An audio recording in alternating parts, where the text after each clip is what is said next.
Obviously موجودہ دور میں نوجوان نسل کی ایک بڑی تعداد اپنی رائے کا اظہار صرف سوشل میڈیا پر ہی کرتی ہے. ڈونٹ یو تھنک کہ اس قانون کے بعد خود ساختہ جو سینسرشپ یعنی لوگ خود ہی ڈر کر اپنی رائے دینا چھوڑ دیں گے اور اس خوف میں ایک طویل مدت اقتدار قائم رکھا جا سکتا ہے؟ میں بھی دیکھیں، میں سمجھتا ہوں کہ سوشل میڈیا کا استعمال بھی جو بھی کرے اس کو رسپانسبلٹی کے ساتھ کرنا چاہیے. آپ فیک نیوز نہیں پھیلانی چاہیے، آپ کو پینک نہیں پھیلانا چاہیے. آپ کو جھوٹی خبریں آپ دیں گے، سوسائٹی میں پینک ہوگا، اور پینک والی سوسائٹیاں کبھی آگے نہیں بڑھتی، کبھی معاشی طور پہ وہ ترقی نہیں کر سکتی. آپ کو یہ رسپانسبلٹی جو ہے یا اس کو دیکھنا پڑے گا کہ سوشل میڈیا کا غلط استعمال نہ ہو. لیکن اس غلط استعمال کو روکنے کے لیے آپ نے آلریڈی کام کرنا شروع کیا ہوا ہے. پیکا پھر کس لیے ہے؟ پھر پیکا نکال دیں، ختم کر دیں. پھر یہ NCCI کس لیے؟ پھر اس کو ختم کر دیں. یعنی یا تو یہ آپ کے پاس یہ ادارے انسٹرومنٹ نہ ہوں، وہ اگر کام نہیں کر رہے تو آپ نے اچھا. پھر دوسرا سوال ہے، پنجاب میں بیٹھ کے میں سے آرڈننس کو مان لیتا ہوں، ٹھیک ہے جی، میں تو سوشل میڈیا پہ کچھ نہیں کہتا. اگر سندھ سے خیبر پختونخوا سے کوئی کر دے گا، اس کو اب کیسے پکڑیں گے؟ اس کو اب کس قانون کے زمرے میں لائیں گے؟ تو اس کے خلاف اب کارروائی کیسے کریں گے؟ اس قانون کے لیے کنسلٹیشن فیڈرل سطح پہ ہونی چاہیے، اور وفاقی سطح پہ کنسلٹیشن کے ساتھ اگر آپ مجرموں کو پکڑنا چاہتے ہیں، منشیات فروشوں کو پکڑنا چاہتے ہیں، آپ ہیٹ سپیچ والوں کو پکڑنا چاہتے ہیں، آپ سوشل میڈیا پہ جو ہے گند پھیلانے والوں کو پکڑنا چاہتے ہیں، آپ فیک نیوز پھیلانے والوں کو پکڑنا چاہتے ہیں، تو ایک اکراس دی بورڈ قومی سطح پہ آپ ایک بل یا قانون لے کر آئیں جس کو تمام صوبوں میں آپ اس کو قانون سازی کے ذریعے نافذ کروائیں. اس سے آپ کی نیت بھی ٹھیک ہوگی، اس سے آپ کوئی بہتری کا کام بھی کر سکیں گے. یہ سر ایوب خان میں بھی تو ایک گنڈا آرڈیننس آیا تھا، یہ بالکل اسی طرح کا ہی ہے کہ آپ کسی کو بھی گنڈا قرار دے دیں. ایسے 13.5 کروڑ عوام کے نمائندے جو عوام ہیں ان کا یہ حال ہو کہ اسپیکر کو بھی نہ پتا ہو تو اب کوئی سوال بھی نہ کرے، اور اگر سوال کرے تو پھر سماج دشمن بن جائے گا. آپ نے کیا ماضی میں کبھی پاکستان میں کسی بھی دور میں ایسے قوانین دیکھے یا اس طرح کے شدید قوانین دیکھیں؟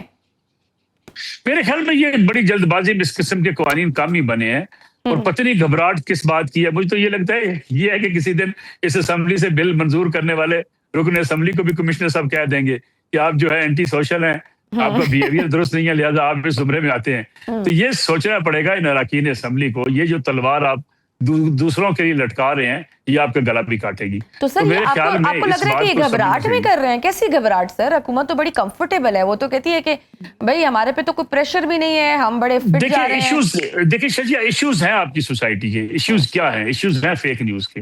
ایشوز آپ کے ہیں سوشل میڈیا پہ جو ہے وہ ہیٹ سپیچ پھیلانے کے ایشوز ہیں، سوشل میڈیا پہ فیک پروپیگنڈا کرنے کے ایشوز ہیں. آپ کے ہاں یہ پرابلمز ہیں کہ سوشل میڈیا کا بڑا غلط طریقے سے استعمال کیا جا رہا ہے. سر وہ تو پیکا ایکٹ آ گیا نا اس کے لیے، کر رہے ہیں پیکا ایکٹ آ گیا نا اس کے لیے. اس سے اب گھبرائے ہوئے اپنے جو ادارے آلریڈی موجود ہیں ان کی پرفارمنس کو بہتر کیے بغیر اس گھبراہٹ میں ایک نیا ادارہ بنانے جا رہے ہیں. یہ آپ کی سب سے بڑی غلطی ہے. کیونکہ اوبویسلی ایسے قانون کا مقصد تو بظاہر یہی سمجھ آتا ہے کہ پرفارمنس کے نام پر سوائے سفارتی کامیابی کے عوام کو دینے کے لیے تو کچھ نہیں ہے. اب سب سے مضبوط اتحادی سے پیپلز پارٹی بھی ناراض ہے، ان کی جانب سے بھی حکومت کو فارم 47 کا کہا جا رہا ہے. تو آخر اچانک آپ کے خیال میں ایسا کیا ہوا ہے کہ بہت ساری جو ہے نا باتیں چلنا شروع ہو گئی ہیں، کنسپریسیز ہمیں نظر آ رہی ہیں، نظام کے بدلنے کی بھی باتیں ہو رہی ہیں، محسن نقوی صاحب کے وزیر اعظم بننے کی بھی باتیں ہو رہی ہیں، پیپلز پارٹی کی علیحدگی کی بھی باتیں مارکیٹ میں آ رہی ہیں. سر یہ باتیں مارکیٹ میں کہاں سے آ رہی ہیں؟ کیا ریزن ہے؟ دیکھیں مجھے نہیں لگتا کہ اس وقت جو ہے حکومت کو خطرہ ہے، کوئی وفاقی حکومت جا رہی ہے یا کوئی محسن نقوی صاحب وزیر اعظم بن رہے ہیں. بالکل ایسی کوئی چیزوں میں صداقت نہیں ہے. ہمارے ہاں چونکہ دیکھیں 2 سال کے بعد ہم شکل نہ دیکھنے کی عادی قوم ہے. ہمیں 2 سال بعد لوگوں کی شکل بری لگنا شروع ہوئی تھی کسی بھی سطح پہ. ہم کہتے ہیں جی بس جب حکومت کو 2 سال گزر گئے ہیں یا 3 سال گزر گئے ہیں اب ان کی شکلیں چینج کریں. تو یہ میرے خیال میں ہمارے یہاں جو سوچ پائی جاتی ہے یہ مختلف جگہوں پہ ہر جگہ پہ یہ سوچ جو ہے وہ پنپ رہی ہوتی ہے. اور پھر اسی طریقے سے ہمارے یہاں جس فیک نیوز کا ہم ذکر کر رہے ہیں وہ بھی پھیلائی جاتی ہیں. لگتا نہیں ہے کہ حکومت کو کوئی خطرہ ہے، نہ اپوزیشن سے خطرہ ہے حکومت کو. حکومت کو اگر کوئی پرابلم ہے تو اپنی معیشت کو ٹھیک کرنے کا پرابلم ہے، اس کو وہ ٹھیک کریں تو کوئی اتنا بڑا چیلنج ان کے سامنے نہیں ہے. اسٹیبلشمنٹ اور حکومت ایک پیج پر ہیں. شہباز شریف صاحب کے اور فیلڈ مارشل سید عاصم منیر صاحب کے بڑے مثالی تعلقات ہیں. اپوزیشن کی کوئی احتجاجی تحریک چل نہیں رہی ہے. PTI اپنے احتجاجی تحریک میں ناکام ہو چکی ہے. ان حالات میں حکومت کو کوئی خطرہ ہے نہیں ہے. لیکن افواہیں آپ کو پتہ اپوزیشن کی جانب سے تو کوئی خطرہ نہیں ہے سر، اس میں تو کوئی ڈاؤٹ نہیں ہے. لیکن معاشی لحاظ سے دیکھا جائے تو پھر وہ تو ابھی تک سچویشن کنٹرول میں نہیں آئی نا. آپ کی معاشی سمت تو ابھی بھی خراب ہی ہے. دیکھیں معیشت ایک بڑا چیلنج ہے. اس سے نکلنے کے لیے جو ہے حکومت کو بڑی محنت کرنی پڑے گی, اور اس سے نکلنے کے لیے جو حکومت دعوے دار ہے شاید ان دعووں میں بھی اتنی صداقت نہیں ہے. آپ کو بجلی چوری روکنی پڑے گی, آپ کو اداروں کی ریفارمز کرنی پڑے گی, آپ کو FBR کی ریفارمز کرنی پڑیں گی, آپ کو ٹیکس چوری کے کلچر کو ختم کرنا پڑے گا. آپ کا جو اس وقت سسٹم ہے کچھ چیزوں کی طرف ہم بہتری کی طرف جا رہے ہیں. جیسے آپ دیکھیں نا, آپ کے جو فرد تھے جو زمین کا تھا پٹواری کا پریمو کرم کے اوپر تھے, اب ڈیجیٹلائز کر رہے ہیں اس کو, اس سے چیزیں بہتر ہوں گی. دوسری بات یہ کہ جب تک آپ ڈیجیٹلائز نہیں کریں گے FBR کے نظام کو, اپنی ارننگ نہیں بڑھائیں گے, جب تک آپ جو ہے وہ ڈیپینڈنٹ رہیں گے قرضوں کے اوپر, آپ کے لیے مشکلات رہیں گی. پھر سرمایہ کاری کا ایک لیکن سر بہترین یہ ماحول آپ کو بنانا لگتا ہے کی ذمہ موجودہ داری ہے. حکومت یہ سب کرنے کے لیے تیار ہے؟ کیونکہ مہنگائی تو ابھی بھی آسمانوں کو چھو رہی ہے. FBR کی ناکامی کی وجہ سے اس کو پورا کرنے کے لیے وہ پیٹرولیم لیوی بڑھا دیتے ہیں. اب اوبویسلی جب یہ فیکٹرز ہوں تو باتیں بھی نکلتی ہیں کہ یہ بڑا مشکل ہے اس حکومت کے لیے. بڑے سینئر تجزیہ کار بہت سارے کالمز بھی لکھ رہے ہیں کہ یہ نظام ایسے نہیں چل سکتا, کہ ایک تو معاشی ناکامی, دوسرا وہ سیاسی بیانیاں بھی نہیں بنا سکی جس کی وجہ سے بوجھ بڑھتا جا رہا ہے جو لوگ ان کو لے کر آئے ہیں, اور پھر وہیں پہ قومی حکومت کی بھی باتیں آ رہی ہیں.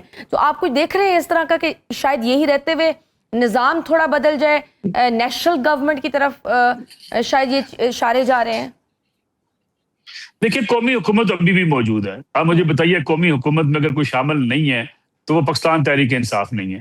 تو اور اس کو کیا بھی شامل تحریک کیا جائے انصاف گا؟ قومی حکومت میں شامل ہونا چاہے گی, یہ ایک بڑا سوال ہے. اگر قومی حکومت بنائی جاتی ہے تو کون ہوگا؟ مسلم لیگ نواز ہوگی, پیپلز پارٹی ہوگی, MKM ہوگی, دیگر جو ہے وہ ANP ہوگی, بلوچستان کی تنظیمیں ہو سکتی ہیں, کچھ سیاسی جماعتیں, کچھ ریجنل جماعتیں ہیں وہ ہو سکتی ہیں. تو سارے ابھی ایک ہی پیج کے اوپر موجود ہیں سارے, میں سمجھتا ہوں. مسئلہ یہ ہے کہ تحریک انصاف شاہ کے لیے محمود کیا قریشی سسٹم میں صاحب کی گنجائش رہائی موجود ہے. ممکن ہو سکتی ہے؟ میرے خیال میں شاہ محمود قریشی صاحب رہا ہو جائیں گے, مجھے لگتا یہ ہے. اچھا, شاہ محمود قریشی صاحب کے کافی مقدمات جو ہیں وہ اس میں سے وہ بری بھی ہو چکے ہیں. دوسری بات یہ ہے کہ شاہ محمود قریشی صاحب نے شاید وہ خود رہا نہ ہونا چاہیے. اوبویسلی یہ بھی تو آئرنی ہے نا کہ وہ رہا ہو گئے تو وہ جو اتنی انہوں نے سزا کاٹی ہے تو ان پہ لگے گا کہ شاید وہ بھی ڈیل کر کے آگے ہیں. دیکھیں میں سمجھتا ہوں کہ ایک تو یہ PTI نے اپنے لیے ہی نقصان کیا ہے کہ انہوں نے اپنے ہر رہنما کو کنٹروورشل کر دیا ہے. جو ہاتھ بھی ملا رہے وزیر اعظم سے اس کو وہ غدار قرار دے دیتے ہیں. اب PTI بھی جو ہے وہ ایک لحاظ سے اب سمجھیں کہ اس وقت جو ہے وہ PTI شکنجے میں آ چکی ہے اپنے بیانیے کے اور اپنے سوشل میڈیا جو انفلوئنسر ہے ان کے شکنجے میں.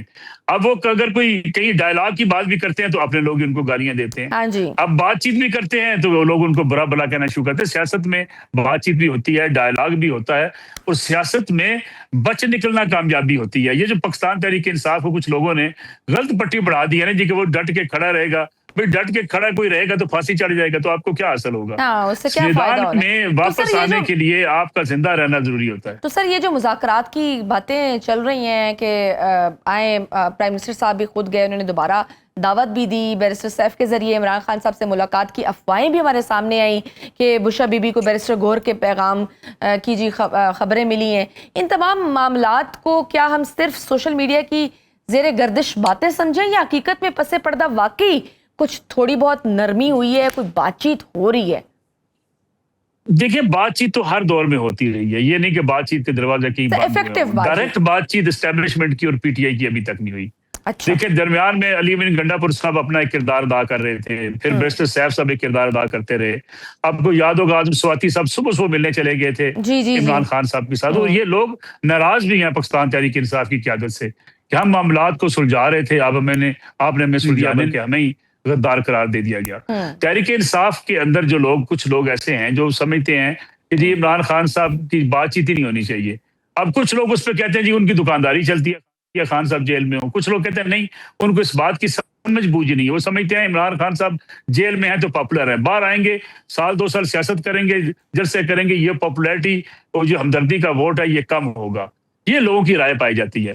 مسئلہ یہ ہے کہ تحریک انصاف کو سیاسی راستہ بنانا چاہیے. سیاسی راستہ سیاسی جماعتوں کے ساتھ بیٹھ کے نکالا جا سکتا ہے, اور یہ بیسٹ طریقہ ہوتا ہے کسی سیاسی جماعت کے لیے. آپ دروازے بند نہیں کرتے, آپ ڈائلاگ کرتے ہیں, کہیں آپ 2 قدم آگے جاتے ہیں, کہیں 2 قدم آپ پیچھے آتے ہیں. لیکن جب آپ کچھ لوگ جو رانا سنارو صاحب کا بیان جو ہے وہ بڑی خوش ہو کے چلا رہے ہوتے ہیں, دیکھیں جی رانا صاحب بھی مان گئے, کہ عمران خان صاحب ڈٹا ہوا ہے, ان کو مذاکرات کی آفر ہوئی, انہوں نے خان صاحب نے مذاکرات کو ٹھوکر مار دی, حالانکہ ان کو نہیں پتا رانا صاحب کو غصہ کتنا ہے. رانا صاحب اپنا غصہ نکالتے ہیں کہ جناب میری بیوی کو, میری بیٹی کو جس طریقے سے مجھے پھانسی کے پھندے پہ عمران خان صاحب نے لے جانے کی کوشش کی تھی, تو وہ کہتے ہیں جی ان کو کیا ڈٹا رہے تاکہ یہ اندر پڑا رہے.